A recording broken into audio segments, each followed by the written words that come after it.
Paco. Paco, what's up? Can you hear me? I can't hear you. I can't hear you. So welcome everybody to the Entrepreneur Hour. This is Paco Lugovina. He's working on his audio, but how's everybody doing today? I invited a bunch of people. If you're watching this, I'm gonna put the invite link. If you want to jump on, ask questions, you can do that. But me and Paco, we're just gonna kick it, talk about entrepreneur stuff. One thing me and Paco have been discussing. I still can't hear you, Paco.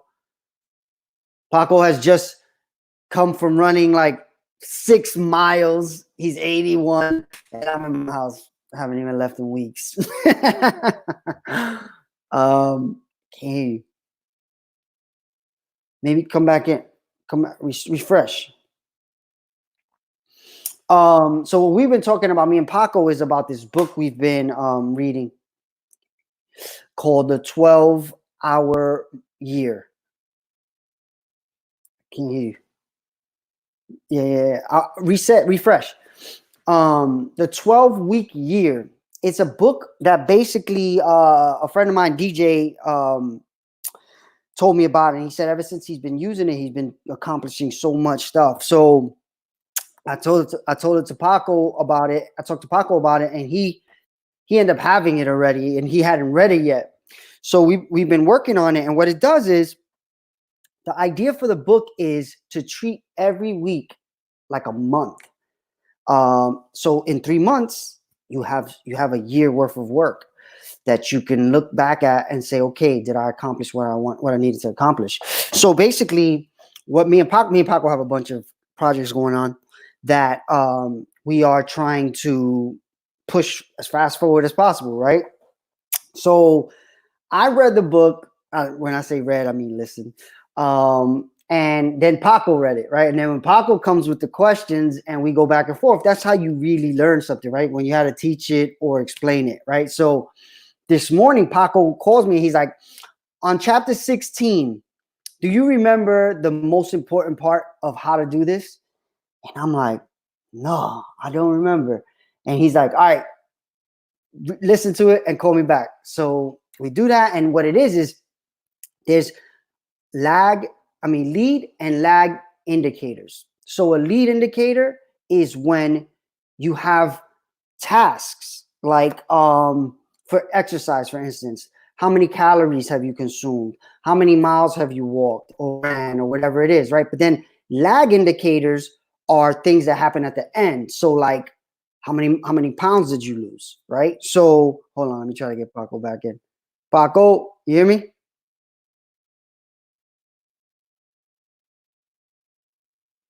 Yeah, I don't hear you though. Maybe you're in your car. Maybe take off your Bluetooth. Can you hear me? Maybe take off Bluetooth. So what the 12-week year talks about is, oh, there it is. I heard you, Paco. Setting these tasks and putting them together so you can really understand the most important things that you need to do in the next 3 months to move whatever thing you're doing as far as possible as you can. So in the book, it talks about doing this for life, for business, and everything, right? So I read it, and of course, you read so many things and you don't do everything. So in talking to Paco, me and Paco have been talking about really getting into, you know, tracking and measuring what we're doing for every project we're doing for the next 3 months. I can hear you now, Paco. You hear me? Yeah, I hear you. So how was your run? How was your run today? Or walk? What do you do? Run or walk? I run like 2 minutes, walk 2 minutes, run 2 minutes. I'm beginning like a routine where I am building stamina more than speed or anything else. And once I build the stamina, then I'll start running more and more and more. I do my long runs in Van Cortlandt Park, which has hills and back stuff. Which is Van Cortlandt is one of the best for Right. people who've been doing track in their lives. One of the best cross country tracks in the East Coast. So people come from as far as Maine and do tournaments in Van Cortlandt Park. Colleges use it, and it's a very challenging back. But I've been doing it for many years, so I recognize it and I respect it. So I don't end up getting hurt, because if you don't respect Van Cortlandt, it'll hurt you. And So and is there other people out there when you're doing it?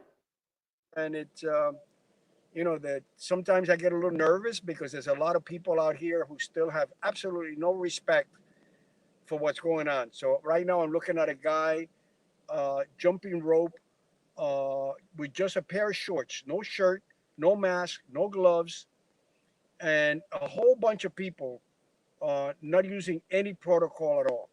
No mask, no Wow.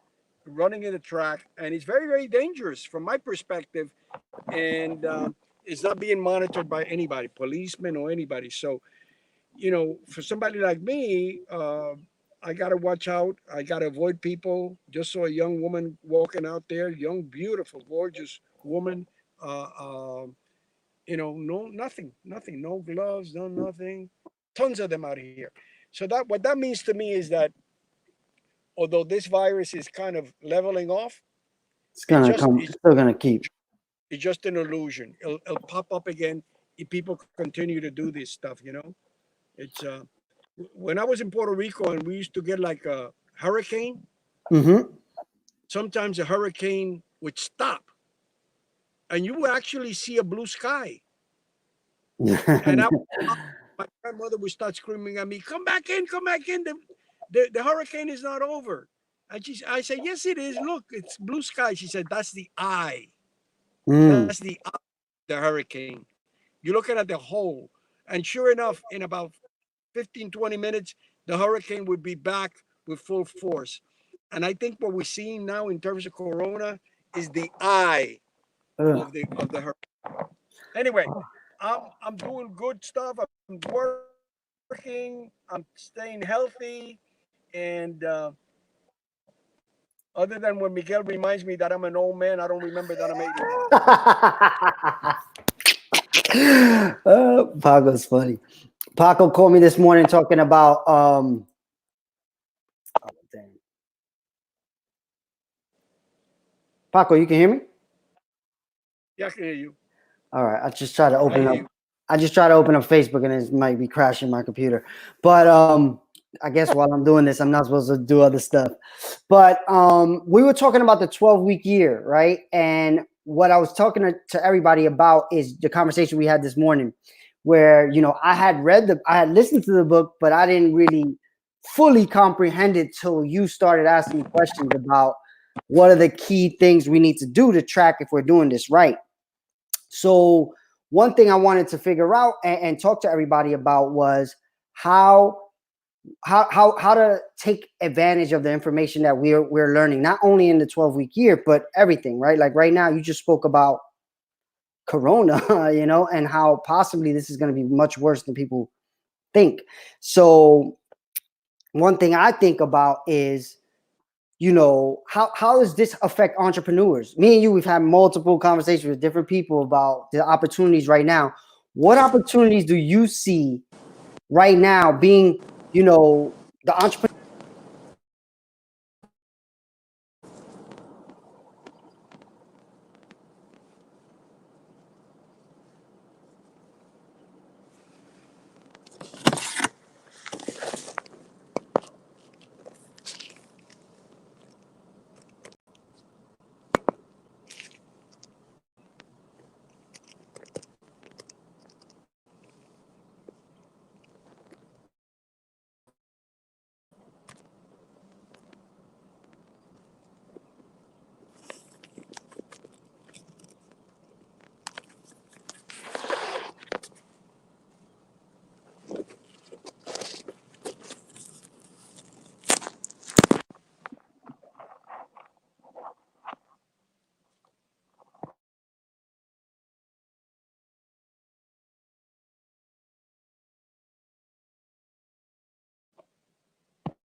Hot technical difficulties. I basically opened up a window and it crashed everything. Um, See if I get Paco back on. Um, so yeah, basically what I was talking about with Paco and his 12-hour, no, 12-week year is about how to start tracking all of what you're doing, especially right now. Like even right now, I feel like I'm doing a lot of stuff, but I'm not doing enough of the most important stuff. Even though yesterday we had a great meeting and we brought in a special partner that we've been trying to get in for a while in one of our businesses, I still don't feel like I'm doing enough with what we need to be doing. And me and Paco have been working on how to fix that. Paco, you hear me?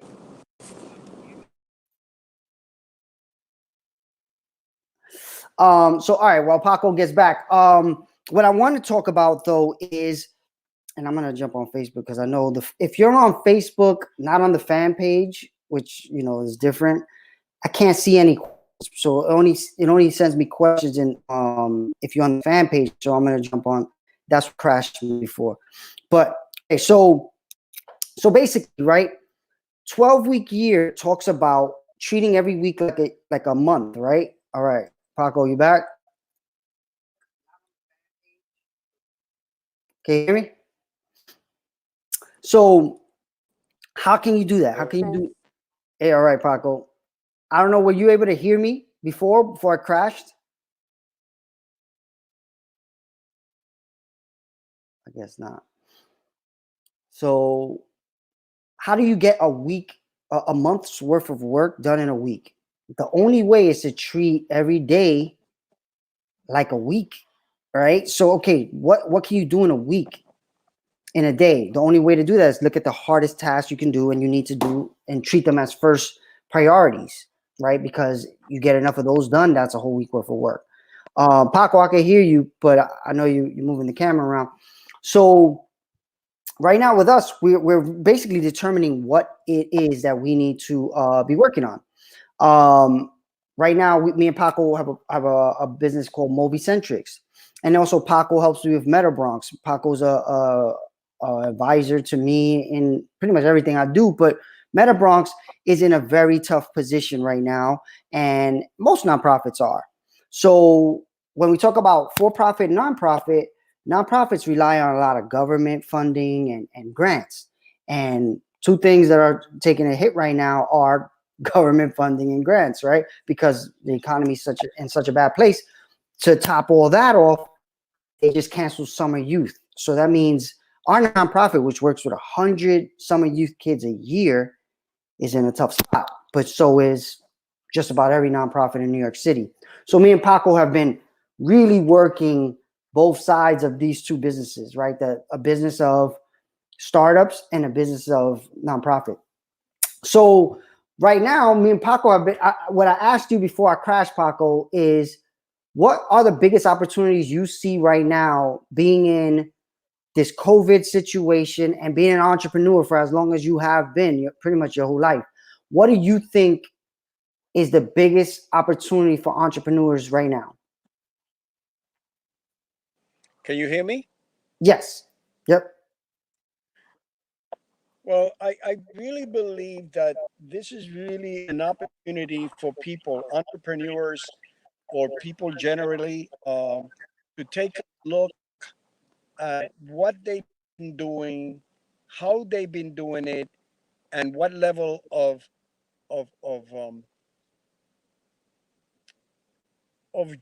joy and has them families. Now, notice that I didn't say look at what you've been doing, how you've been doing it, and see what you've been successful at. I didn't say the word success because that's a loaded word. So I said what brings you enjoyment and what brings you happiness to you and your family. Because basically, if you come out at the end of that question and you say, what I've been doing, but whatever I've been doing, I have not been happy, which could mean that you've been doing something, you've been making a shitload of money. So somebody would say, "Well, then you're successful." Well, if you're not happy, if you're not joyous, and you've been making a shitload of money, you better look at that. Because one of the things that we know about money is that money is a tool, and it can't buy you health. It can't buy you happiness.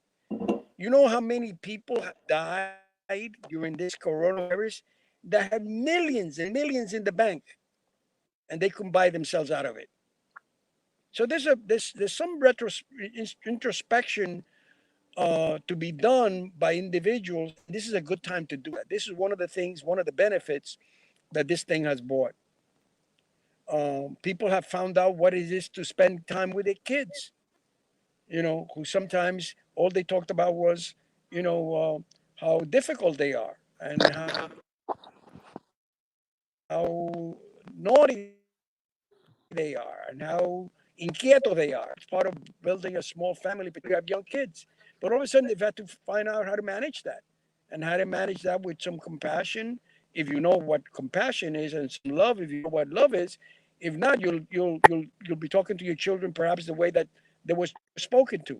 If you were spoken to when you were early, with kindness, with respect, with love, that's the way you're going to teach your children. If you weren't taught that way, you're going to find yourself doing whatever your mama and your papa taught you. Shut up! What the fuck? What And if that's you,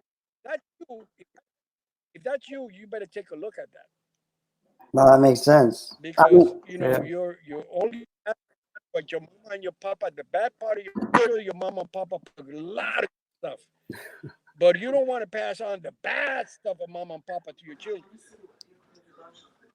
But unless you look at it, you're doing the same thing. So this is an opportunity to really look at yourself, your life. Why? What does that have to do with entrepreneurship? What does that have to do with anything? It has to do everything with it.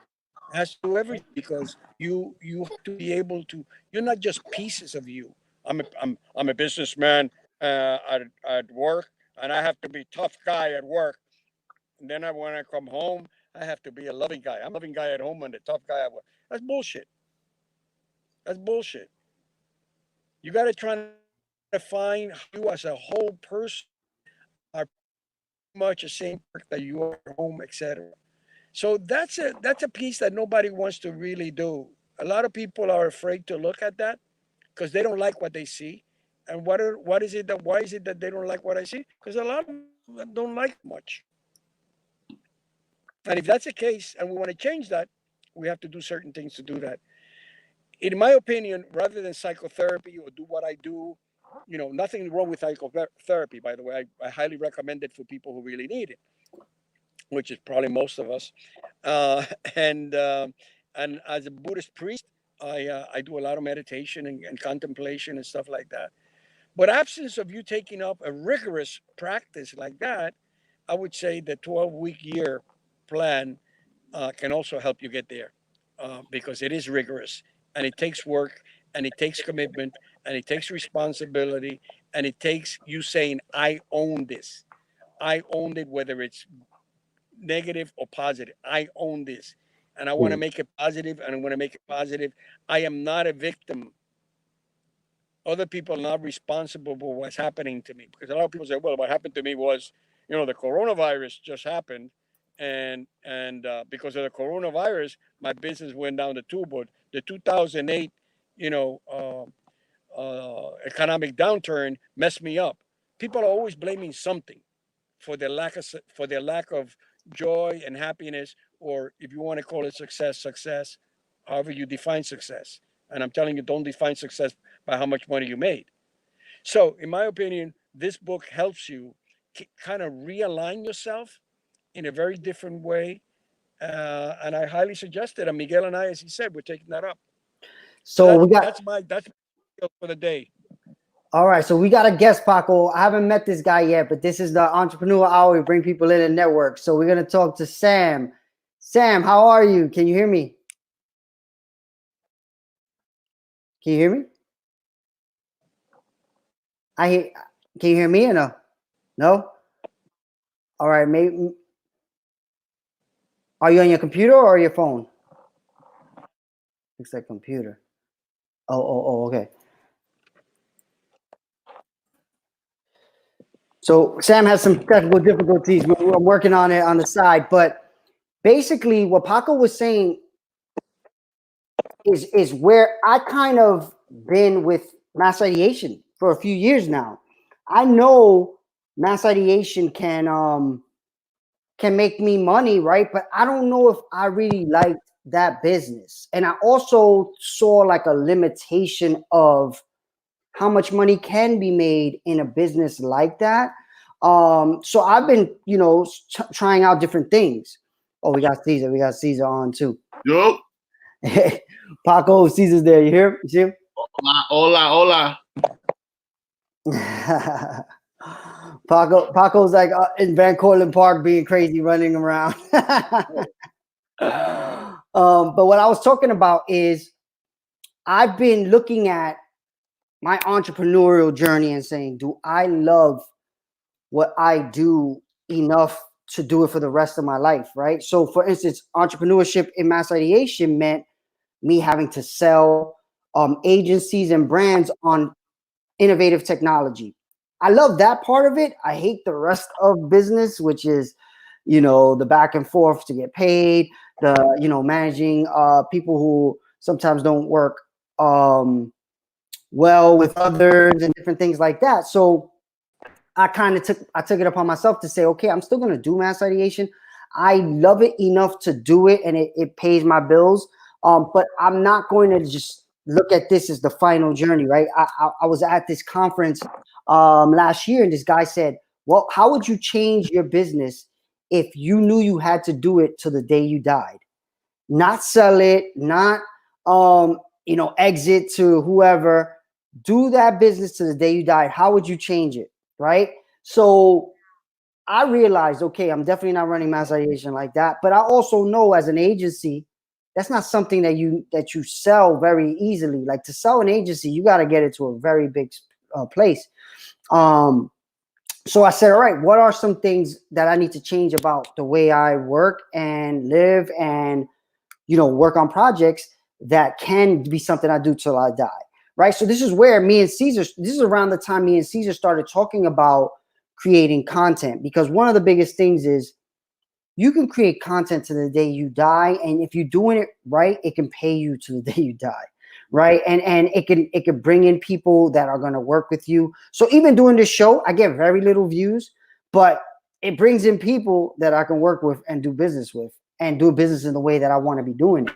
So with Caesar, we've been going on. I think this is I coded the number wrong yesterday and I had to change it. Today will be our 27th day in a row of the Beyond Celebrity Show. And another big thing about what we started doing with you is the podcast, right? So for instance, Caesar, like any entrepreneur, has incredible stories. His stories happen to have celebrities in them. So they will most likely be much more, publicly wanting, the public may want to hear them more than my crazy stories. Some of my stories have celebrities in them too, but Caesar's a paparazzi. He was a paparazzi. And in this climate, nobody can do anything. He can't be a paparazzi right now, but he was in the same entrepreneur journey, right? He was looking at paparazzi and saying, is this something I want to do for the rest of my life? Am I going to be able to chase people around at 50, 60, 70, 80? Probably not. So what is the next journey? So Caesar, I guess, talk about how you looked at that as an entrepreneur and said, okay, what is my next move? Am I just going to keep riding this train off the cliff, or do I got to change the path, right? So how'd you look at that? So I came in and like thinking about to be a paparazzi, especially a full-time paparazzi, the dedication and what you have to do to become a elite paparazzi, not even a regular paparazzi, like elite paparazzi, is no time. You got to work like 15-hour days, 18-hour, and the toll it takes, not only physically but mentally.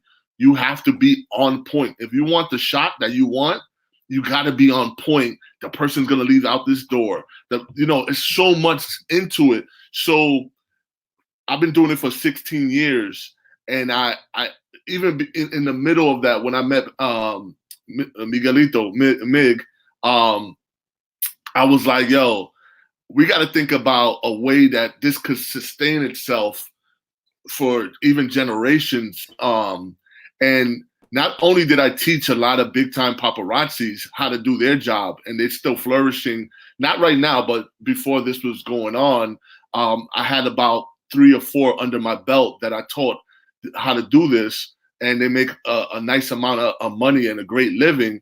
But I started thinking to myself that I can't go on. Of course I could keep doing it, but mentally and physically, I had to rethink things. And, with help with Miguel, we started thinking about different routes and different ways that we can prolong this career of a paparazzi. And storytelling, I always storytell, that's what sold most of my videos, by storytelling, what went on, what was going on. So a podcast just made sense, and Miguel never wanted to hear about the actual celebrity. He actually wanted to hear the whole story, and the celebrity was always the last. I always tell you, fuck the celebrity. Tell me the story, how you got the shot, how you did that. And I was like, yo, that to me is more, I think more mainstream, right? Because if you don't care about celebrity news, that part of it you're not going to care about. You're not going to care about the footage. But if you care about interesting stories, which everybody in the whole universe does, that's an interesting part. So I got another entrepreneur on here that I haven't actually met yet. He comes from LinkedIn. Wow. This is Sam. So how you doing, Sam? Hey, what's up, guys? Can you hear me? Yeah, I hear you. All right. So this show format is my office. Come in, we're gonna network. So Sam, I met Sam on LinkedIn. I don't even fully know what you do. Explain to everybody what you do, and then let's figure out how to work together.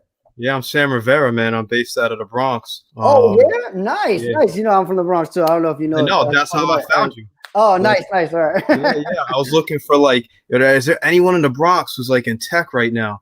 And I was just searching on LinkedIn, probably I want to say over the summertime actually, and I found you on LinkedIn. I was like, oh man, he's doing his thing right now.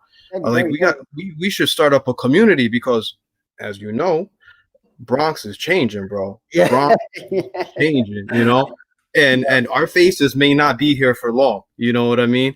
And without getting into the politics or the economics about that. So anyway, I saw you and I see you doing your thing. So I was following you on LinkedIn. I'm like, man, my man's doing this. I wish I had time because, these are types of things that I want to get into. So I work in tech. Started as a web developer long way before even Google exists. I'm talking about the Lycos, Yahoo days, Nice. Me too. So you got to be like my age, like 40 at least. Yeah, 38. Yeah. We ancient out here. Yeah, man. And so I was doing that, but back in those days, as you know, the only jobs were go out west, work for Cisco, might get a job with IBM. They'll give you some crummy job because of your last name type of thing out in Armonk, And so I was like, I'm not doing that. So I was a commodities broker, and I just did tech on the side, making people websites for $99, that type of thing back in the day. We're talking about HTML days. JavaScript didn't even work yet. It wasn't. You remember Netscape days? Times that was way before Google, like you said, where you couldn't search on YouTube how to do something. You just had to break your head till you figured it out. That's why I got all these books back here, man. These books are all the way I've come up. I got the same thing over there. I gotta throw that shit out, but yeah. So what do you do now? I see your title says Adobe. What do you do? Well, I went from web development into ad ops. It's display, pay-per-click, stuff like that. Because that was very technical. It still kind of is, but it's made some strides since then. And now I work in data engineering. I was always a part of what I was doing as a commodities broker. I was taking data, putting it into my own little mini database. Back then it was Access, Microsoft Access, and Excel. And I was looking for trends, so I was trying to buy low and then sell high. It's these old guys, man. I was a young guy. I was 19, 20 years old, doing this. And these older guys have been doing it for over a decade. Like, man, how do you know all this stuff? What to do? I'm like, just look at the data. But they didn't do that. You know what I mean? No, now data's everything. Now, data is worth more than. So I was I'm into data. Me and Paco have always been talking about how to manage data and give people their power over their data. Because right now, nobody owns their data, and all these advertising companies, as you know, probably more than most, are selling it, right? So they're making billions, and there's people right now who can't pay their bills, right? But they're using your data and not paying you for it. So there has to be a way. And me and Paco, one of the first meetings me and Paco had was about figuring out how to take Hispanic data and forcing people that wanted access to Hispanic data to pay those Hispanics for their data. That was one of our first projects, and maybe now you're gonna work with us on it. But I was saying that it's a project I'm working on right now. It's kind of similar to that. And I like 2 years ago, I started up Data 360, and it was a complete failure. I mean, there's no word for it in the English language. It's beyond failure. And yeah, so like I work with Adobe. What was the idea? What was the idea that failed? So you know, Google Analytics, Adobe Analytics. You ever heard of those? Yeah. The tracking. All right. So they're not that good as people think they are. So I work with both of those. I've done over 180 integrations to date, and I know what's good with them, and I know what's bad with them. Okay. And there's a thing called Blue Kai, which is what you're talking about. And Blue Kai collects all your data. Okay. Sites you're looking at, stuff throughout the Google Display Network, you know, GDN, anything that's shared, right? And you get this cookie on your browser, and then that cookie shared across across the entire universe and all the ad agencies out there, your Digitas, your Publicis, MRMs, you know, IPGs, Ogilvy's of the world, take your cookie data, and then they go and buy you and sell ads to you. Yep. Toyota will say, hey, I want to sell you an ad. But if you're 14 years old, why am I going to sell you a Toyota ad? You can't drive. Yep. Or if I want to say, I don't know, Taco Bell. Taco will say, hey, don't give this to people from South America. They don't want to eat Taco Bell. Actually, I love Taco Bell, but you know, that's just an example, you know. So I was trying to sell that. To mimic Blue Kai, which is the big dog out there in the Google Display Network. Yep. And it just wasn't working. So I figured, you know what, man? My last name's Rivera. They see the face. I got to rent a white guy. If I can't rent a white guy, I'm going to take it. I'm going to take it down to South America because I can't find a white guy that could speak to this. Because usually they have us where the rubber meets the road. You know what I mean? And they're cracking the whip on top of us. But we you know what's going on. So like I'm going to take this to South America. So there's companies. Nice. Yeah. So that's where I kind of stopped. That's where I ran out of money. Was I'm going to take it to Chile, Argentina, Peru, Mexico, Colombia, maybe Brazil, but I don't speak Portuguese very well. You wanted to create an analytics platform, and that be your market? That'd be my market because it'll be a lot easier. I'm American, so they'd be like, oh, an American, but he doesn't have yellow hair. Oh, but he's Rivera and he can speak the language. You know what I mean? So you got to find your niche, man. Like they don't want us here. They don't want us here. They want us to do the work, but they don't want to give us money for it. You know what I mean? So that's what I was working on. And right now I have a tour company in Peru, South America. It's called PeruTrains.com. We do tours to Machu Picchu, to Amazon. Nice. Yeah, all over all the ancient cultures of Peru. It's a wonderful place. So what's the website for that? How can people? PeruTrains.com. Peru Trains. Peru Trains. .com. RUTRAINS. PERU, Peru, and then trains like like a train. Right, there's 2 trains in the entire country. I have contracts with both of them.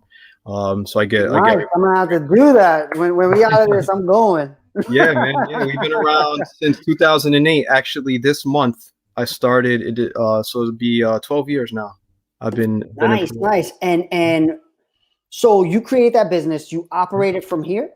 I go back and forth. So I'm back between New York and Peru. Between the months of January, and March.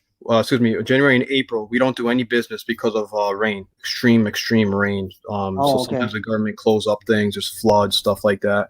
And then I'm sure you guys heard of El Nino. The El Nino effect. Very strong, man. You have to see it to believe it.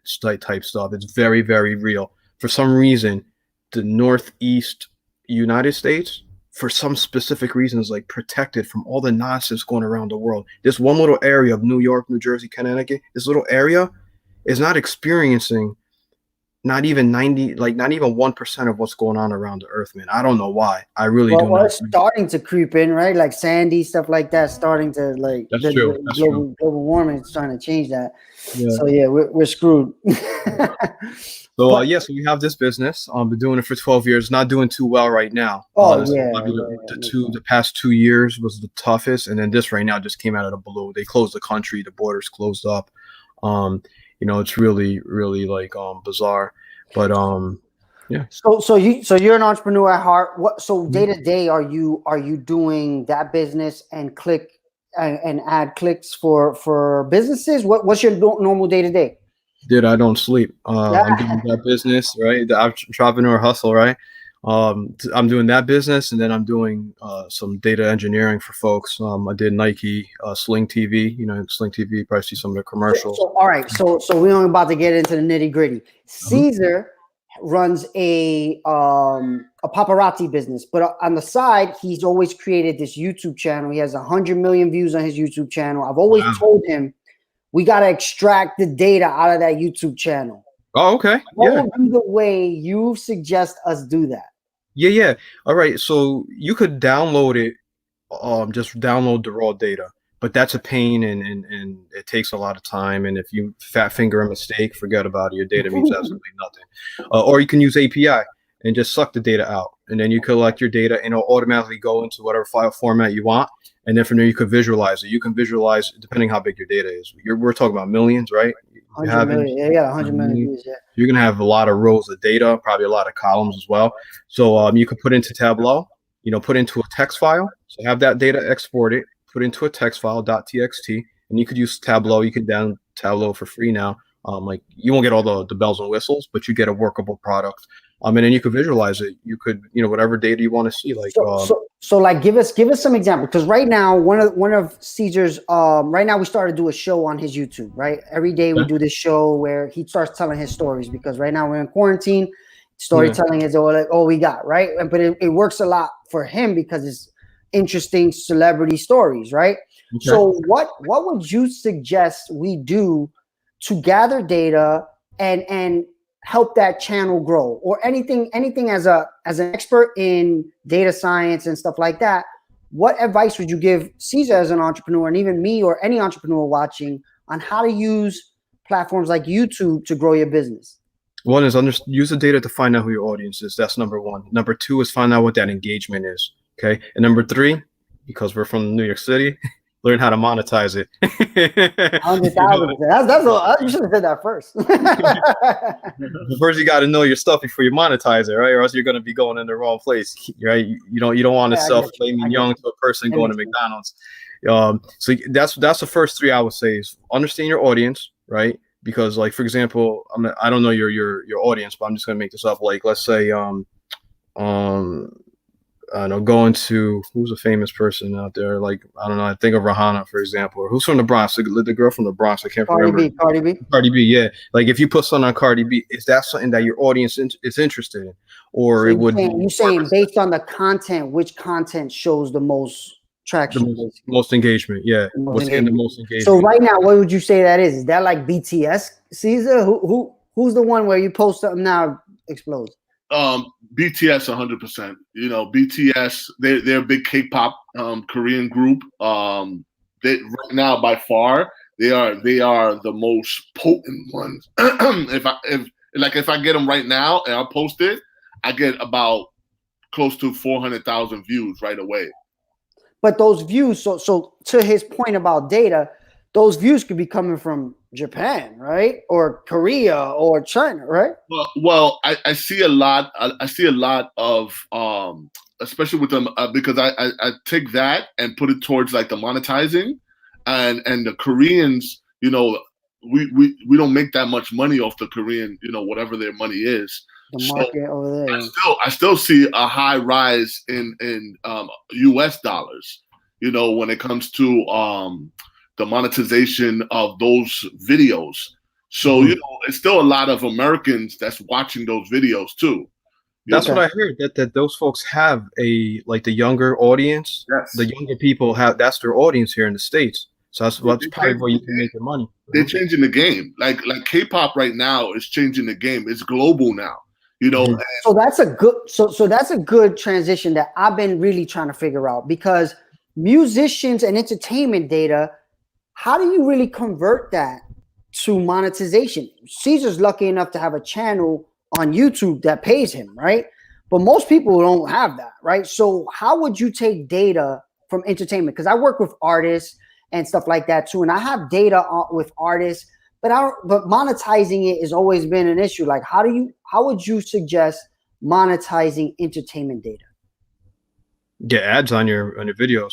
So like what is it? I think it's every 1,000. Yeah, it's $1 per 1,000 views still. Is it still that? $1 per 1,000 I don't views? know. Yeah, I don't know what the rate is. So you're saying on and off. It goes on and off. Sometimes it's like every 1,500 views. oh yeah. $1, yeah. Oh, because also you're in all these markets. So like you said, the Korea. Yeah. So but are you saying that putting advertising in front of through YouTube is the best way to monetize? Because that's already there, but like what else can you do after? You try to sell a product and service, or what you do is you go out and you say to folks, hey, I have this YouTube channel. I will promote your product or service on my channel for X amount of dollars. You know what I mean? For example, based on the audience that they want. Yeah, like if let's say I had there's this one guy, man, he's doing his thing. I don't never met the guy, but man, he has a website called Welcome to the Bronx. Oh, And I know him. yeah, that guy. Okay, Like, yeah. like he's building content in a very simple way, but it's like you don't have to go searching for this data, and he just feeds it to you, and you're like, oh, that's interesting. Oh, that's my community. Oh, right. Now, like a guy like that who can say, hey, I have this many eyes. So it's a niche. It's a super niche though, right? Bronx. His is super niche, but I'm using him as an example because we're from this area. Like, let's say there's a new pizzeria coming out, you know, down the block, and they're like, hey, we want people to know we're here. We're not going to go into newspapers because no one reads the paper. We're not going to take time to put up, what do you call those, the little papers that you glue up. I'm not going to put posters. I'm not going to put up posters. Let me go to this guy. He's going to charge me $1,000 for a week, and everyone's going to see, you know, JJ's Pizzeria. So I'm gonna stop that example because I have a real world example that we could use right now. Mm-hmm. I made the website for Bronx tourism. It's called they just changed it to Welcome to the Bronx. Wait, hold on, I'll find out the exact name. But I just made the website for Bronx tourism, and we put advertising on it. Right? What would be the way to monetize that? Because we're in that exact position, right? I'm a partner with the city on that in the advertising side, right? Mm-hmm. But of course, you got to grow the views. So first thing we're doing is growing the views. And then we do have advertisers already, but I want to grow that, right? So let's use that as an example. Bronx tourism. How would you do it? All right, so you'll have your display network stuff that it's fed automatically because people buy that space because they're buying an audience or what have you, and then you probably have some remnant.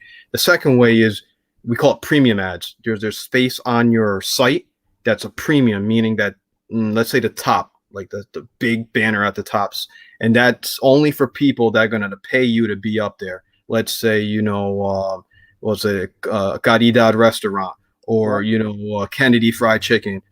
You know, they're going to be up at the top. They come to you directly. Like they knock on your door or they call you up and say, hey man, or you actually, they usually don't. You have to call up, or you have to have that grab. You call them up, hey man, I have this site, I get 100,000 people to look at it. You don't want to sell on newspapers because people don't, you know, read the paper no more. You don't want to sell on TV because people don't watch TV anymore. But I have this channel, this Facebook stuff, and it reaches this many people. For $1,000 a week, I could put your ad up there, and people will come directly to you. You know, that's the way. That's the premium way to monetize. So basically, the idea overall, in a nutshell, is understand the demographics you have, the types of views you get, where they come from, and then target people that care about that exact that type of data, right? So if I have people from the Bronx, right? So it's called ilovethebronx.com. I put it in the thing, right? I think I've seen that. Yeah, I think I've seen you. Yeah. But you're the guy that I think they was on. You're bringing all those people to the South Bronx, right? To do tours, like to the hood. I'm not personally, but I work with. I'm behind the scenes on a lot of stuff. I've seen this. I never thought I'd see the day. I'm like, man, whoever doing this got their hustle on, man. Well, that's like a partnership between. I mean, that we can talk offline about how this all works, but there's all kind of partnerships. Like you said, Bronx is becoming Brooklyn light, right? So people want to come and see it, right? And it's gentrifying and it's changing, but there's all kind of like attractions in the Bronx. There's always have been, but people were scared. Now it's a little. Especially they added that museum now, that Bronx, with like the old school graffitis and stuff like that. And Yeah. So that like, just opened up. Swiss Beats and all them. They kind of all got together, all these rappers, and they made this museum. I don't know where specifically where it's located, but it's supposed to. I think it's on 149. I don't know exact, but I know the guy that put it together. But yeah, basically, there's attractions. So I love the Bronx.com is something that I built, and I said, and I pretty much pitched what you just said. I went to them, they asked for a website, and I said, look, a website is cool. You know, you can update a website, but realistically, what you have is data on, you know, people that want to come to the Bronx, and you can use that for advertising. They always advertise like in paper and in like brochures, but they never did it online. And I was telling them, look, this is the future. You got to do it. So they finally listened to me. It took a while talking to everybody, you know, everybody. And finally they said, all right, let's do it. And we launched the site this year, right before February. But of course we just, right. So, but there's still ads. There's still people paying for ads, but yeah. And then what you could do with that is like what I was doing with some of my publisher sites was clients was that you have like on this one, you have sections. So every piece of content is geared towards a type of subject matter. So if I was an advertiser, I'm just going to use this as an example. I'm Carmine's Pizzeria down on Arthur Ave or whatever, you know.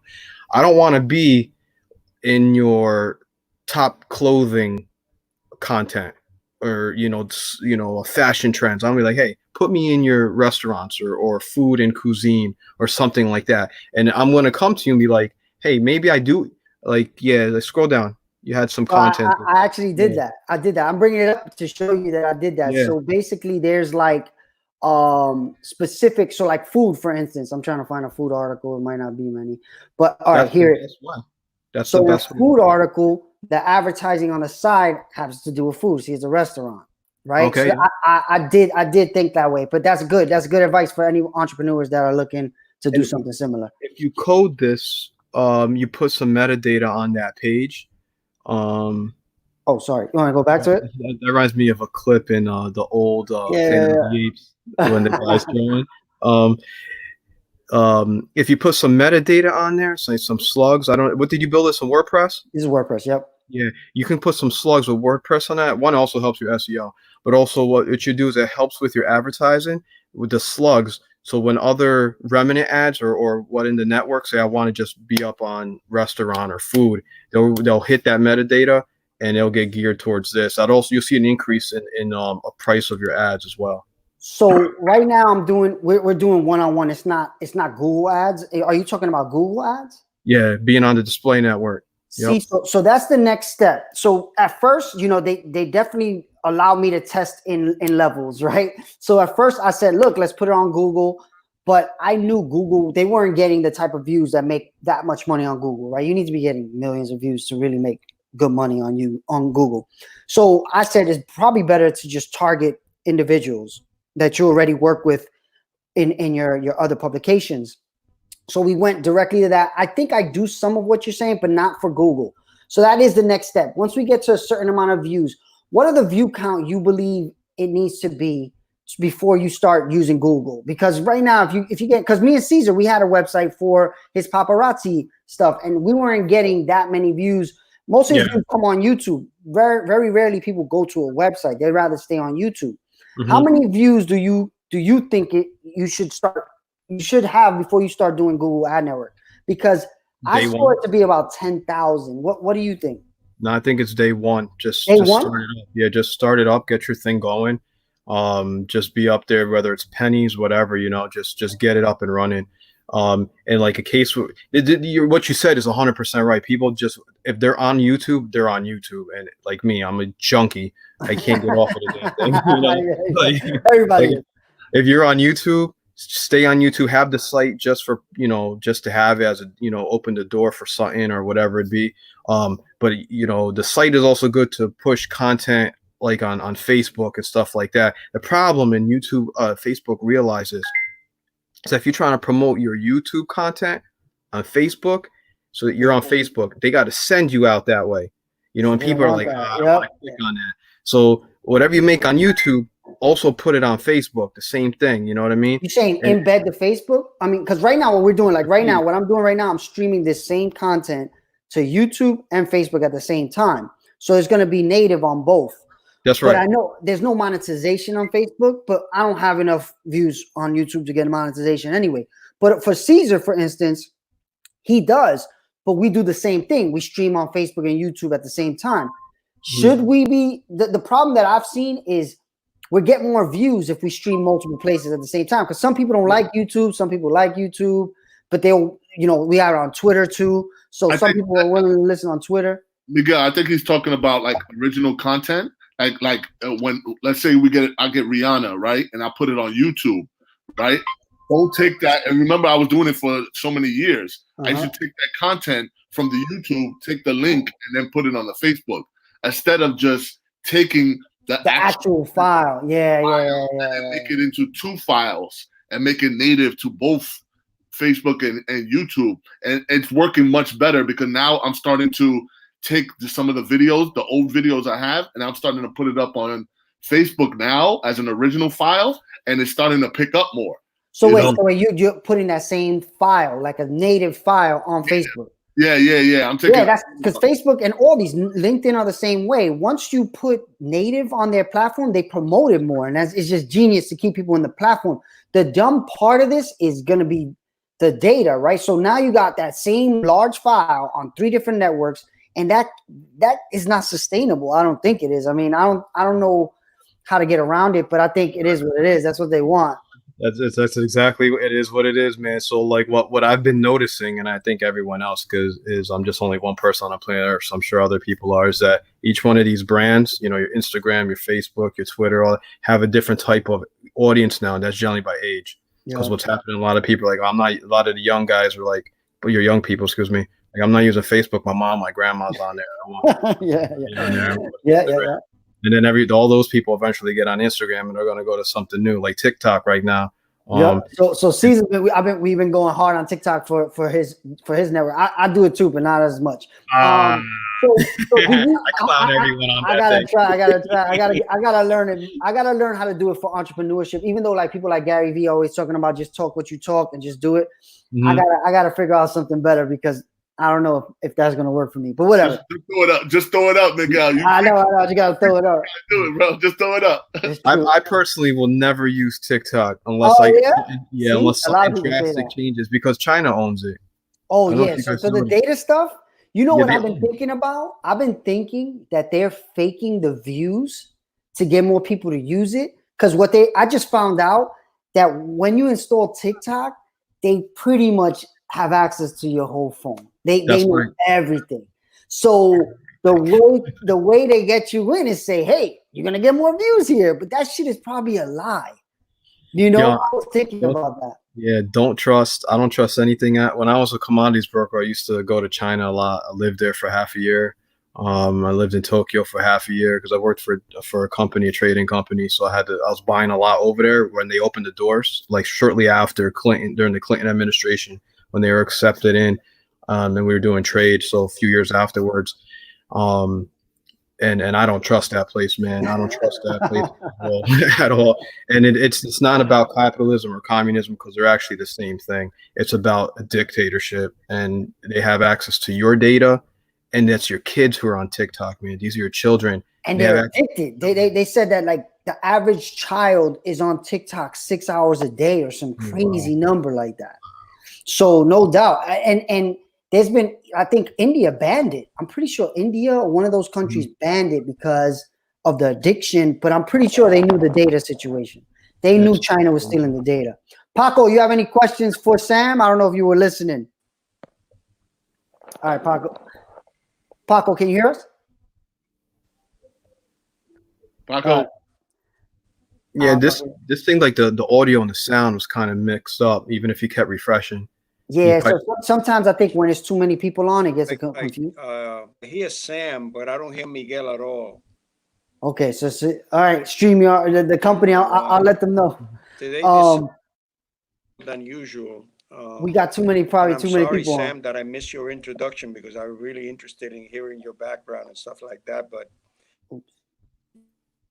came in pretty broken up. So Yeah, I'm Sam Rivera. I'm we have from that now. But at some other time, I'd I'm love to Sam hear your Rivera. story. I live in the Bronx, New York City. I think you guys are in New York City too, right? Yeah. We're Bronx. Yeah. Papa's in the Bronx too. All right.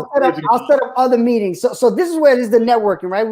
But I'll set up another meeting between us, and we'll talk about more stuff, because one of the things I wanted to get from you and understand is, do you also run ads for people? I'm going to say Yeah, I'll help goodbye, folks get their ads together. Yeah. and then we'll try some. And Sam, I hope to see you again soon and talk to. All right. All right. Thanks, Paco. No problem. So you for people too? Yeah. So, well, not people, but organizations. For companies, company wise. Sure. So, like, big one is Sling TV. I don't know if you know. Of course, Sling TV. I love Yeah, Sling TV. they collect a lot of data, man, massive amounts of data. Yeah. So that's one of the big ones. And then I got a little So company. wait, you set up their advertising in the public to draw people in, or in the Sling app? They have the native app, okay, and they have the website. They have two different ones. Ones that they're like on the Roku, for example. Yep. Ones that you download the app inside your mobile device, and then they have the website itself, which is the mobile browser view. So you have those two. And then on the native one, you have the iOS and you have your Android. So they have already teams that are managing the ads, and the agency out of Chicago that's doing that, but it's doing a terrible job. So I usually come into folks, and everyone's always doing a terrible job. Terrible job. So I always come in either after the fact, when like they got burned, when After clients they got fucked over. Yep, I know how that is. and then they're like, "Man, this is what we're doing," blah blah, and it's a mess. I'm like, all right, I'll fix it for you. They'll give me a few dollars, peanuts, nothing, barely enough to get a 2-piece chicken. So wait, so give me an example of, is that display, click, text ads in Google? What's popular right now? I know a lot of people were using Google before. Is Google still as popular as it was? Yeah, absolutely, man. Is Facebook not taking that over though, because of the tracking? It's still tracking. No, Facebook's still in the game, but Google hasn't gone anywhere. Yeah. But the quality out of Google, from the numbers that I'm seeing, I feel like a lot of the display network stuff is going to like blogs. It's going to that type of stuff, which is good because people. Is there a lot of traffic in that still? Yeah, there's a lot of traffic. I mean, look at Paparazzi, man. I mean, we got to turn that website back on. We turned it off because it wasn't making no money. YouTube was making all the money. It was a pain to keep going, and it wasn't making any money. Keep it up. Just keep the site there for just push a piece of content out. If it's not making money, don't spend too much time on it. Try to find a streamlined way to just hit click and start and gets automated up on there. Because don't spend your time. That's what we need to do. You're right. Yeah, that's what needs to happen. There's only 24 hours in a day. Yeah. So maybe that will be phase 4, Caesar. After we get to phase 3, you know what I'm talking about. Do that, man. Do that. But if you got the video stuff, man, if I were you, I will go up to like people, just look up for people up and coming, or people are trying to break, and be like, take advantage of them, man. I mean, this is hey, you got a video. You're not picked up by Atlantic or whoever, or Universal, or what have you. But like, hey, man, you want to go. You're doing your thing. Hey, for X amount of money, I'll do a little video on you. So we are doing that in a way. We're bringing people on the come up on his show. So right? That's what we're introducing. We're introducing up and coming artists on the show just to showcase them, and they're singing live on my show. On our show, the Beyond Celebrity Show. So we're definitely, because I'm known in the industry of breaking artists, like Ariana Grande. I was there first with her, and was there every step of the way until she became real famous. And Justin Bieber, a lot of these artists, I was there in the beginning, and I introduced them into the world of paparazzi and that world of being mainstream, like mainstream. Make them mainstream around the world, and I was the one that introduced them to a lot of that. So just to put it in other context with me and Miguel just having our own show and kind of letting people know, who's behind the camera, who's the voice, because they always hear my voice, but they never knew the person, and just the last about 6 months, we've been introducing a person now, you know, and building my personal brand. And it's been dope. I see this is going to be the future. You might not see me out there no more. Yeah. I mean, at the end of the day, one of the biggest things we've been talking about is we started this podcast. It started getting like a lot of listens, and we started this show. And of course, he has the big YouTube channel. But we've been talking about reinvesting the money that comes in advertising to draw more audience, because right now everybody is stuck at home. So the bigger we can grow it right now, this is going to be a better opportunity than right now. Everybody's literally stuck looking for content on YouTube, like you said. Yep. So we've been trying to figure out what's the best way to like keep reinvesting in advertising. But realistically, since YouTube is his major, you know, content a follower count, we've been thinking do it in YouTube, or should we grow it in other places like Facebook, Twitter, because he has a pretty large Twitter. Facebook is his lowest out of those three. So we've been trying to figure out where should we spend the time and money. And then the podcast is a whole nother thing, but the podcast makes the most money. So podcast makes $15 per 1,000 listens. YouTube makes $1. Yeah. So we've been trying to figure out how to send all this to the podcast, right? Because if people listen on the podcast, it makes a lot more money. But you know, we may need your help on this advertising thing. What would you do in our position if you were us? What would you do? Man, put it out. Get out right now. Podcast is the thing right now. That's the number one thing. Yep, it's like no one reads anymore, right? And music, not people hear their music, and there's not enough content to keep up with what people want to hear. They'll hear a song 10, 20, 30, 40, 50. There's no other song to listen to. So the podcast, like I listen to my own podcast on YouTube because most people. I have music playing in the background somewhere over here, and then right here I have my podcast on. Yeah. But that's just me. But I mean, I've seen little kids have 3 or 4 things playing at the same time. I remember when I was a coder, people would come and see what I'm doing, and I would literally have music, sports talk radio on, and be working. And they'd be like, "How could you be listening to both?" And I just got used to it. And sports talk radio is like early podcasting, right? It's people just talking about stuff, and then you got music at the same time. So I've been on that for a long time. And when podcasts I started getting into it, I told Cesar, this is the future. Like I can't see something better than this for consuming content, because you could do it while you do anything else. Yeah. So, but my biggest thing is advertising for podcasts is a little tough though, because even Spotify. So for instance, Spotify now you can make advertising for your podcast. But it's just such a new technology that is tough to advertise. Have you ever tried to advertise for podcasts? Not yet. All right, so we're going to be the first test. That's what I have to look into, because I was discussing that with another potential client right now. Like they want to put their this little genre that they have, this little niche market that no one else is touching, and they want to turn into a podcast. And the problem is that their target audience is in the 50-year-old and up. Doesn't listen to podcasts. And I'm like, try it anyway. You never know.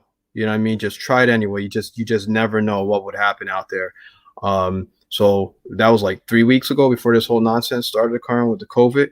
And so, I got to find that out, because that's just one. And I'm sure other people are going to want to get into it. Even myself, I want to start my own podcast, but I just don't have enough time.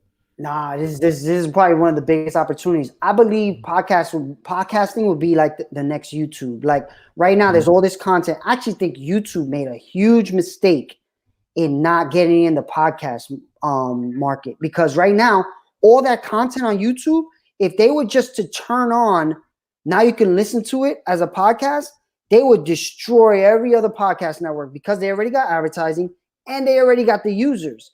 I don't understand why they don't do that, but they're allowing all these people to come in and take away that. Because right now, if Cesar didn't have the option, if Cesar had the option to make his podcast on YouTube, it would have been on YouTube, right? Because he has 100 million views on YouTube.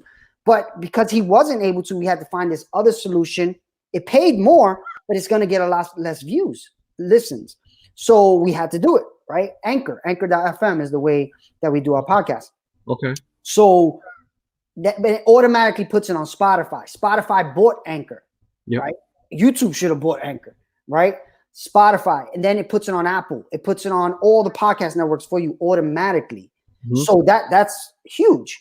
And Yep. it pays you $15 per 1,000 views, which is crazy. And it also allows people, we have a few people paying us monthly just for creating the podcast. Like they support it. So they give like $10, $1. Is that on $5. Patreon? What are you using for that?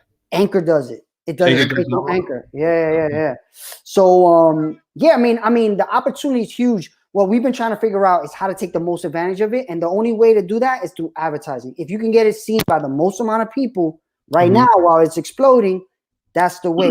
But of course, you can do advertising very fucking wrong and spend $1 billion in 1 second, right? They'll take all your money in Yeah. 1 second if you do it wrong. If you do it right, you know, you can make good return. But if you do it wrong, you're just wasting. So that's where like a person like you, targeted advertising. When you buy your audience, like you know, you put in like the time of month, time of the day, and all that stuff, how much you want to spend, your bid limits and all that. Also by the audience. No, you gotta have if you're so like, basically go to YouTube. I mean, go to because I don't know Facebook mostly, right? because this is the thing. Anchor don't show you like male, female, age. I don't know if it does. they don't show geo information and none of that. Hold They on. have It to. shows geo. I'm gonna log in right now. They have It to shows because geo, but I not. be getting hit with geo ads all the time. You know, pick up your geo stuff. You know, like pick up places that are heavily urban right now because people ain't allowed. They're not going outside. You know what I mean? Don't hit Montana. People are going outside. They're all living good. You know, go New York City, Boston area, Pennsylvania. The thing also, one thing that I don't know if it's a reason, but I think people are not listening to podcasts as much right now because they're not on the move as much, right? Podcasting is something that, you know, you listen in your car while you're going to work, in the train, you know, but right now we're just home. So just audio, I don't know if it's doing as well. I don't know if this is across the board, but I've seen it across the podcasts I manage that all the views, all the listens are coming down. And I don't know if it's just because of COVID, but that's just something I noticed. So A I'm lot of it's looking. being during working hours between 9 and 5. Oh, And it does do gender. So for us, right, our gender is 72% female, okay, 25% male, and then 33% 18 to 22. And then 20% 23 to 27, 18% 28 to 34. So would you just spend money on those three demographics? Those are the highest bars. yeah, hit them up, hit that area right there, and spend the money on those folks because, like I said, the older folks are really generally not listening to podcasts. And the reason why podcasts, to get to that what you were talking about, because we had to analyze like these audiences is between hours of 9 and 5. On your computer. Oh wow, this goes deep. Look, it shows. Actually, I'm gonna show my screen. Hold up. So this thing will show. It's funny. I never saw this. Sorry, I got that. So check it out. It shows. Yeah, there you go. But it goes back. Actually, it goes back. Like, hold on. It was showing me. This is Anchor. This is total as of like from the beginning of time, or That's is this a good question? Actually, let me check that out. Because audiences change over time. So, yeah, there's a date right there. Right there. Yeah, there you go. So I'm gonna say all time.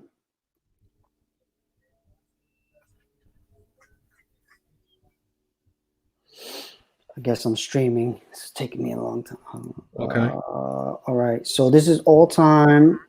All right. So it tells you which podcasts are most popular.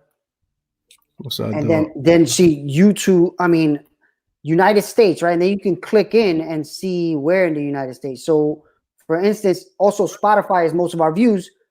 So advertising on Spotify probably makes sense. Then the age range, this is what I was telling you. Female. See, but even all this data is coming from Spotify. So Spotify is the way to go. Click on the United States and see if that gives you yeah. All right, so all right, there you go. New Jersey, California. So this is where we spend the money, right? Try to get some of that California money, man. Yeah. Got it. So we gotta spend money in California. Got it. Yeah, because what happens with the California audience in the realm of advertising is that the cost, or excuse me, the customer lifetime value out of people from California is generally a lot higher than New York. Is it? Why is that? Why is that? generally speaking, California people live in a very, for lack of a better term, a little bit of a superficial entertainment mentality.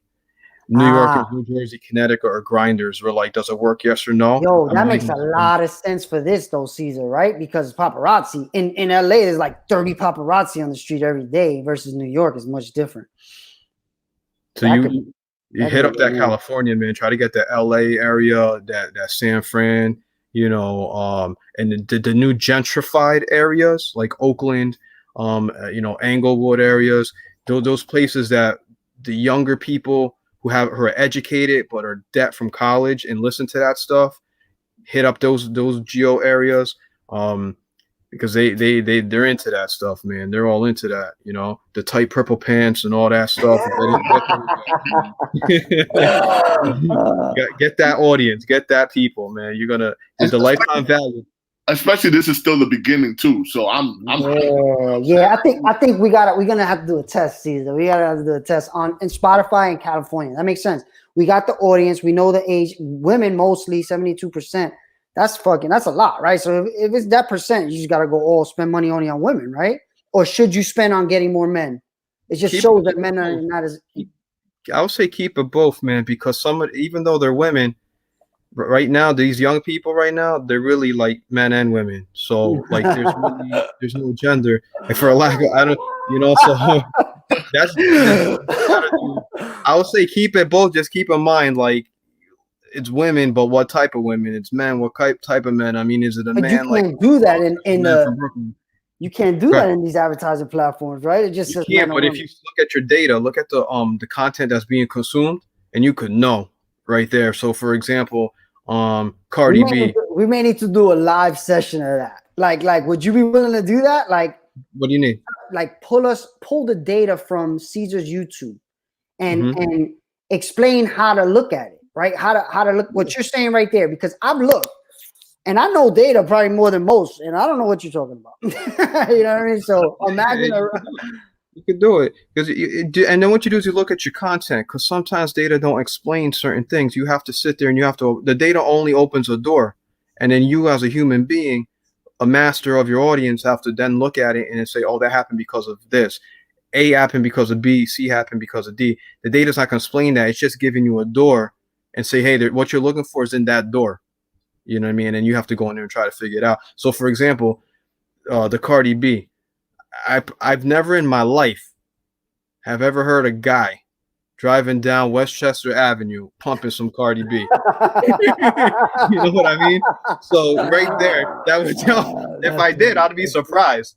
I'd be super surprised. So that right there would tell you, if you look at your data and you've seen a lot of engagement on the Cardi B stuff, you just really know that's women. So, and then your data says that 72% women. So, you know, you're not going to try to push some type of man, try to sell some advertising for men's products on that so much, right? So I know we could be here forever. I'll cut it off after this, but what would you more advertise specific episodes or the overall podcast? Because that's another thing I've been trying to understand. Should we be promoting specific episodes, or should we do the whole thing? Whole thing means what? What's whole? So like land on the podcast to see the whole podcast, or like promote like Justin Bieber episode. And try one episode is about Justin Bieber. So we just promote about Justin the Justin Bieber episode, or to the whole podcast? What you do is you take your budget. If this is the pie chart, look at your budget. I'm just going to use $100 as an example. Look at your $100 budget. And what we call in the advertising world, we say take about a third or 25% on branding. And that means overall. Overall. And then all the other ones, if you imagine looking at a pie chart and you see like a bunch of spokes, and they're like 1%, 1%, 2%, 1%, 2%, blah, blah, blah, blah, blah. And use that for specific niche marketing, something specific to female rap, male rap, and you know, all other stuff. I'm not good with the music stuff. I listen to stuff. No, but it makes sense. That makes sense, though. That makes sense. In this world, right? Fan bases, right? The biggest fan bases. I was targeting that early on. So like Rihanna, they got Rihanna Navy, Ariana Grande. On Spotify, that must be crazy. We could probably target Rihanna fans for the. See, Yeah, there you Sam go. is opening up a whole different kind of thing going on right now. Yeah, You know what I'm saying? yeah, Sam, you fucked up. I jumped. We need You this, in.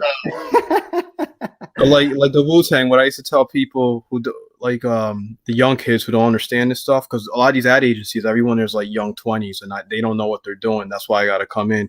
I say you got like the Wu-Tang clan, you got Wu, and you got Wu Latino, right? Wu and Wu Latino have two different audiences, completely two different audiences. You know what I mean? Like Tyrone Washington, most likely it's not going to be listened to Wu Latino, right? But you got Jose Rodriguez, probably more. We'll go to both, right? Yep. But so that's the type of thing So you got to think looking down at to your the data and that's persona. It's like personas, right? You got to say, this is the type of person I'm targeting. And basically that data shows you the type of person to target, right? Like we just looked and it said women from New York on Spotify. That's our biggest demographic. Spotify's 48%, New York is 35%, and women is 72%. And then the age is 18 to 22. That's our biggest age. So I think Sam's internet is messing up, but I think we're onto something. Yeah. We got to hit the Spotify hard. I think this is what we do, right? We take what Sam was saying. Take $100, right? I'll put $100, and then we divvy it up, and we definitely got to make a run because we got. I feel like we got 8 hit songs, and everybody that's been listening to it, it's been blown away. So the way to do it now is get it to the masses now. There's more people, yeah, because right now the way we're marketing it is like kind of individual and off your audiences in other places. But in Spotify, where people actually listen to podcasts, and like Rihanna, if they say Rihanna episode, they see her, they may click that shit right away, So I'm gonna end it there because we're way over the entrepreneur hour. But that was dope. That was dope. That's how it's. I want anybody next episode. I want people just to come in and we see how we work together. See, Sam just got some work. So that's how this works, man. Thank you, everybody. Thanks, Cesar, for coming through. Thanks, everybody. And I'll see you tomorrow at 11.